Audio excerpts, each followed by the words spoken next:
Hey everyone, Steve Milloy here. In September 2023, unusual seismic waves were detected for 9 consecutive days at scientific stations around the world. A study published this week in the journal Science reports that the seismic event was triggered by a glacier collapse that started a massive landslide and avalanche, causing a tsunami. Rock and ice enough to fill 10,000 Olympic-sized swimming pools ran for a mile at speeds up to 47 meters per second, plunging into the Dickson Fjord in eastern Greenland. And of course, the researchers blame the glacier collapse on global warming and by implication emissions. But are emissions or even global warming, regardless of the cause, to blame? Here's a map of Greenland showing Dickson Fjord and the 2 closest temperature stations north and south of the fjord, sort of equidistant from the fjord.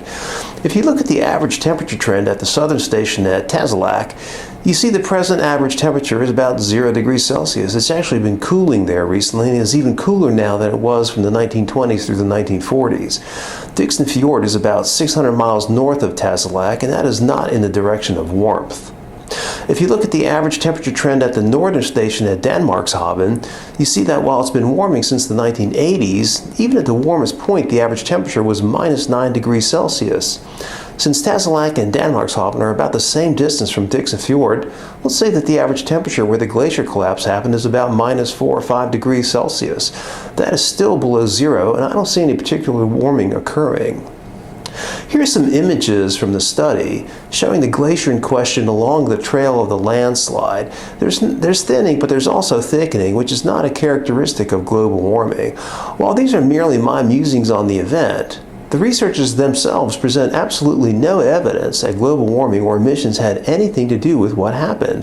They just assumed that since the glacier collapsed, it must have been all the cheeseburgers we've been eating. And I'm sorry, but convenient assumptions are just not science. One last point. September 2023 was smack dab in the middle of the El Nino that caused the warming spike of the past year. Past the fact that El Ninos have nothing to do with emissions, El Ninos reportedly actually reduce warming in Greenland.